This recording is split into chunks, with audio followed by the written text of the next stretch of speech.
فقال تعالى في كتابه العزيز: أعوذ بالله من الشيطان الرجيم. بسم الله الرحمن الرحيم. طه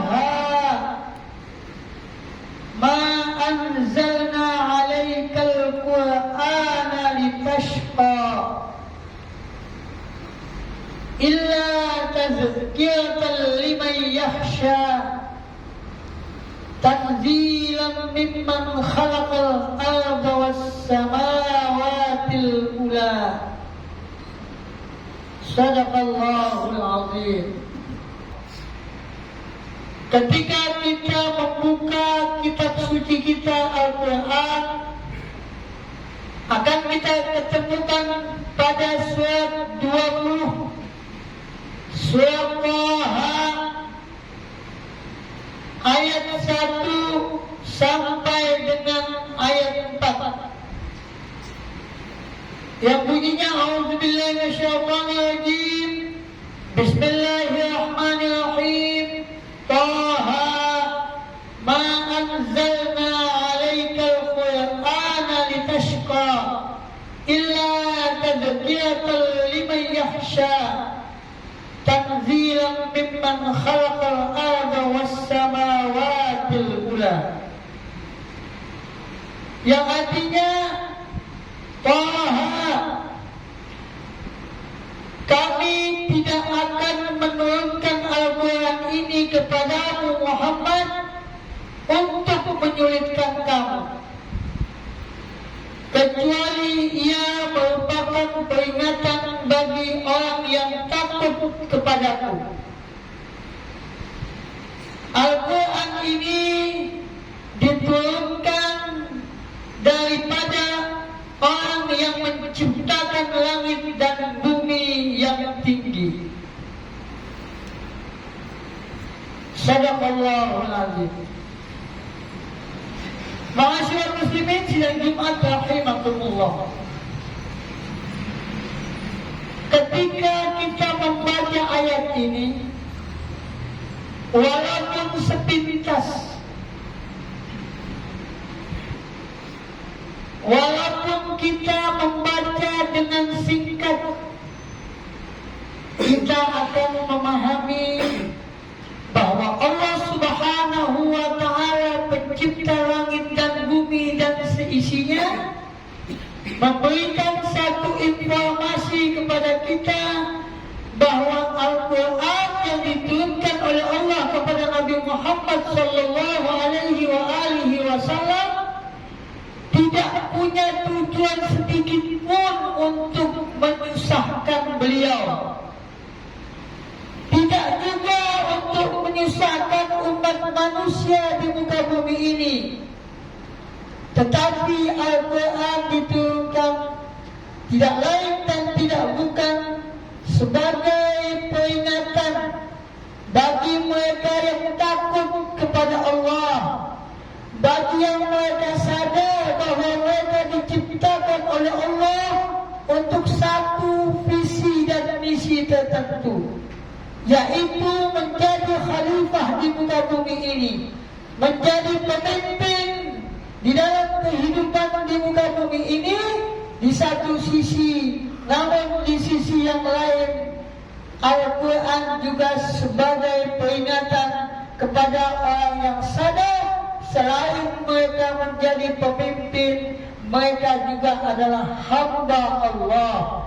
Mereka adalah yang ditugaskan untuk beribadah, untuk mengabdikan diri kepada Allah, bukan semata-mata untuk kepentingan Allah, tapi untuk kepentingan diri mereka sendiri. Dan perlu diketahui bahwa Al-Quran itu selain sebagai peringatan, sebagai bahan evaluasi, sebagai bahan untuk meningkatkan kesadaran umat manusia, Al-Quran juga diturunkan oleh Allah sebagai petunjuk, hudal linnas wa bayyinatin minal huda wal furqan, sebagai petunjuk bagi manusia yang merasa manusia manusia yang mengaku sebagai manusia, yang tahu jati dirinya bahwa mereka mendapatkan amanah oleh Allah Sang Pencipta langit dan bumi dan juga Pencipta diri mereka sendiri. Oleh sebab itu, berbahagialah kita yang mempunyai rasa kesyukuran, yang mempunyai rasa bahwa kita terpanggil oleh ayat ini untuk menjalankan tugas kita di muka bumi ini demi kebaikan dan kemaslahatan kita hidup di muka bumi ini maupun ketika kita kembali kepada Sang Pencipta. Masyaallah muslimin, sidang Jumat rahimakumullah. Ketika manusia diberikan satu ganjaran, satu informasi tentang reward, tentang pahala apa yang mereka lakukan dengan perbuatan-perbuatan baik, manusia pasti akan mengejar hal itu. Dan ketika manusia diberikan punishment, diberikan satu income, satu ketentuan yang akan membuat dia mendapatkan balasan yang tidak baik, balasan yang kita anggap sebagai balasan yang memang itu suatu hukuman bagi kesalahan kita, maka manusia pasti akan takut. Maka di dalam surat 2 ayat 214 Allah berfirman, "A'udzubillahi minasyaitonir rajim. Am hasibtum an tadkhulul jannah wa lamma ya'tikum mathalul ladzina khalu min qablikum massatuhumul ba'sa'u wad-dharra'u wa zulzilu hatta yaqula rasul wal ladzina amanu ma'ahu mata nasrullah ala inna nasrallahi qarib." Yang artinya, apakah manusia, apakah kalian menyangka mudah untuk masuk surga, padahal belum datang kepada kalian sebagaimana telah datang kepada umat-umat sebelum kalian. Mereka ditimpa oleh malapetaka, kesulitan, kesengsaraan, sampai digoncangkan hati mereka segoncang-goncangnya, sehingga dengan ujian dan cobaan yang bertubi-tubi itu mereka hatta yaqula rasulul ladzina amanu, sehingga rasul dan orang yang beriman berkata bersama mereka, mata nasrullah, kapan datang pertolongan Allah, kapan masalah ini akan selesai, kapan problem yang saya rasakan akan selesai. Ala inna nasrallahi qarib. Ingat bahwa sesungguhnya pertolongan Allah itu datang sebentar lagi. Jadi kadang-kadang kita memahami surga ini sebagai ganjaran yang oleh Allah berikan kepada kita, sebagai kenikmatan yang mana kita bekerja beribadah kepada Allah untuk mendapatkan surga tadi.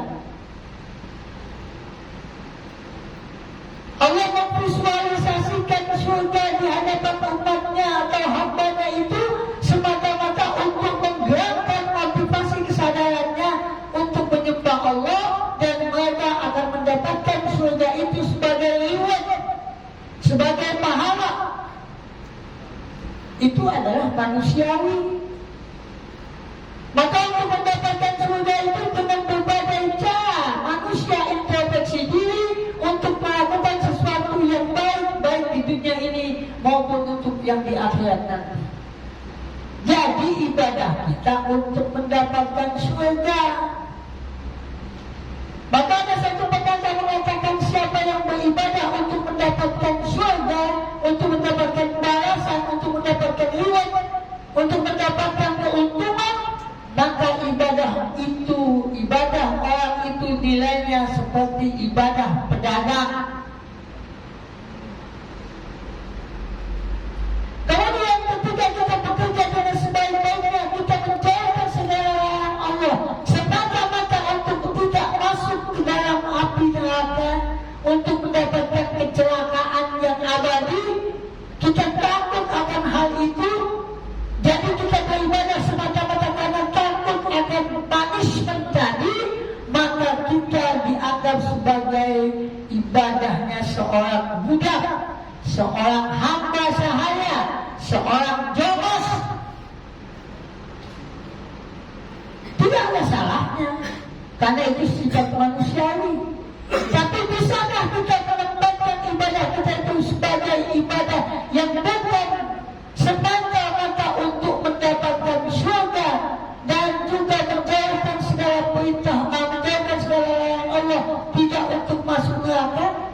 Bisakah kita menempatkan itu hanya untuk mendapatkan cinta Allah? Nah, itu dapat dievaluasi oleh diri kita masing-masing. Itu yang dinamakan muhasabah. Itu yang dinamakan evaluasi diri. Kenapa? Karena seberapa banyak pun kita beribadah, ingat Allah itu telah berbuat baik kepada kita. Maka diturunkannya Al-Quran ini bukan untuk menyusahkan Muhammad, bukan juga untuk menyusahkan umat Muhammad, tapi tidak lain dan tidak bukan adalah menjadi peringatan bagi orang yang belum mengevaluasi diri mereka, peringatan bagi orang yang bersalah bahwa mereka itu belum tahu bahwa mereka diciptakan oleh Allah adalah untuk ibadah.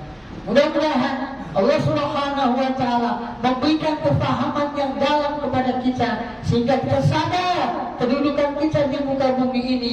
Kita sadar untuk menekan hawa nafsu kita. Kita tingkatkan takwa dan iman kita semata-mata mengharap ridho dan cinta Allah Subhanahu wa Ta'ala. Amin ya rabbal alamin. A'udzu billahi minasyaitonir rajim. Bismillahirrahmanirrahim. Wal 'asri innal insana lafi khusr illa alladziina aamanu wa 'amilus shalihati wa tawassaw bil haqqi wa tawassaw bis sabr. Barakallahu li wa lakum fil Qur'anil azim wa nafa'ani wa iyyakum bima fihi minal ayati wa dzikril hakim wa taqabbala minni wa minkum tilawatahu innahu huwas sami'ul 'alim.